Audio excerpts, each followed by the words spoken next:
தமிழ்நாடு ஆளுநர் விழால நடைபெற்ற இந்த பதவியேற்பு வைபவத்தில் தமிழ்த்தாய் வாழ்த்து முதல்ல வந்தே மாதரத்தை தொடர்ந்து அடுத்து தமிழ்த்தாய் வாழ்த்து பிறகு நாட்டுப்பண் இசைக்கப்பட்டதாக நம்ம பார்க்கிறோம்.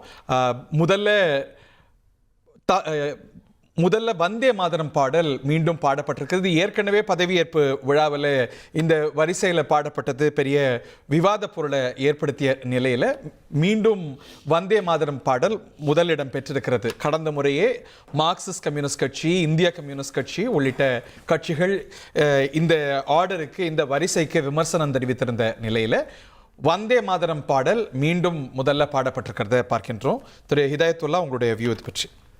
நான் ஏற்கனவே சொன்ன மாதிரி இது இந்திய அரசுடைய விழா. அவருடைய பிரதிநிதியாக இருப்பவர் ஆளுநர். இது கேரளாவில் திரு பினராயி விஜயன் இருக்கும்போது அந்த காலகட்டத்தில் இந்த உத்தரவு இல்லை. அதே மாதிரி முந்தைய ஆட்சியில் இருக்கும்போது உத்தரவு இல்லை.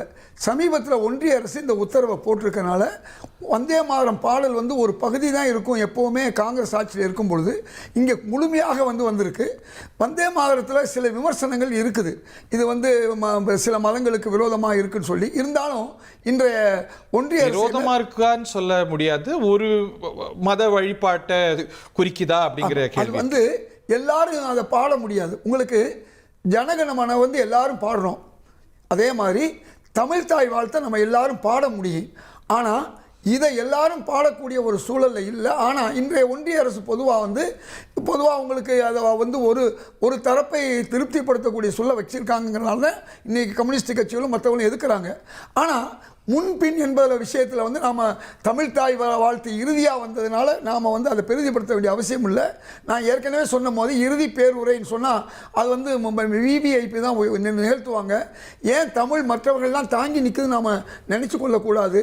அதனால் 1, 2, 3 ஆர்டரை பற்றி நான் இதில் பெருசாக எடுத்துக்கல. பட்டு இது இந்திய அரசுடைய ஒரு உத்தரவை வைத்துக்கொண்டு இப்போ சமீப காலமாக இது நடந்து கொண்டிருக்கிறது.